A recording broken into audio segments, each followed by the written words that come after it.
We got some new UFO legislation, so let's break it down. Congress is really about to try to go after legacy UFO crash retrieval programs, and all hell is about to break loose. The Senate has just passed the Intelligence Authorization Act for 2024, which is this bill sponsored by Mark Warner, Democrat from Virginia.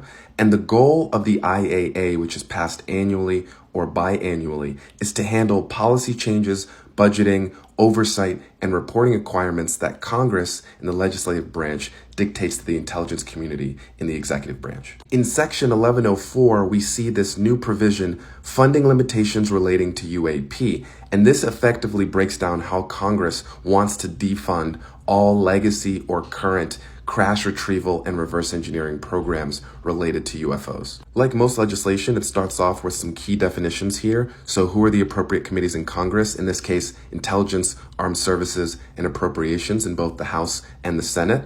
Who's considered congressional leadership, and who is the director? The director in this case currently is a Dr. Sean Kirkpatrick, who runs the All-Domain Anomaly Resolution Office, the current DoD office where all whistleblowers and materials are supposed to be routed through. Now this is where it gets interesting. In subsection C, they define the new funding limitations.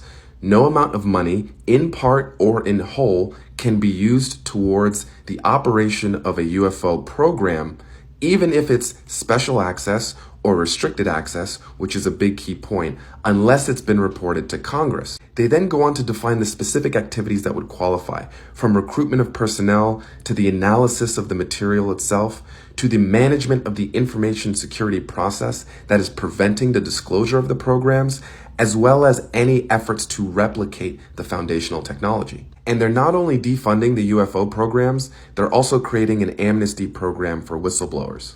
As it states in the bill, any person currently or formerly under contract with the federal government that has in their possession material or information provided by or derived from the federal government relating to UAP that formerly or currently is protected by any form of special access or restricted access needs to, no later than 60 days after the bill becomes law, notify the director of such possession, which is Dr. Sean Kirkpatrick, and no later than 180 days after, they need to make that material available for the assessment of Sean Kirkpatrick in the All-Domain Anomaly Resolution Office.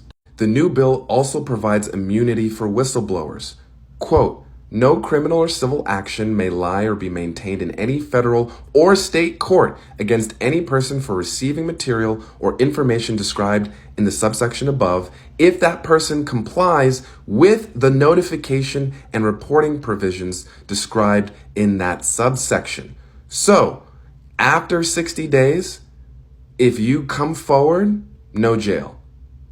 If you don't come forward, one of the most surprising and potentially most consequential aspects of this specific bill is in subsection F, limitations regarding independent research and development, or IRAD. IRAD is a process within the government and defense contracting world whereby a government contractor like an aerospace company, let's say Lockheed Martin, can develop technology on their own without it specifically applying to a particular government contract with the hopes of then selling that technology into the government. The reason this is important is because the IRAD process has been alleged to be the mechanism by which a lot of this misappropriation of funds and the hiding of these programs has been able to take place. The joke within the defense establishment is the first rule of IRAD is that you don't talk about IRAD. And the second rule of IRAD is that you don't talk about IRAD. So the fact that the Senate put this in here means they know what they're looking for.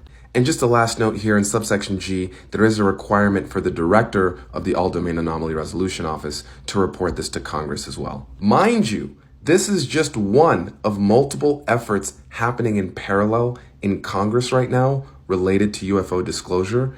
There's also the Schumer-Rounds Amendment that also has passed in the Senate and is 2 steps away from becoming law. That's going to create a 9-person disclosure committee that will need to be stood up by March of next year.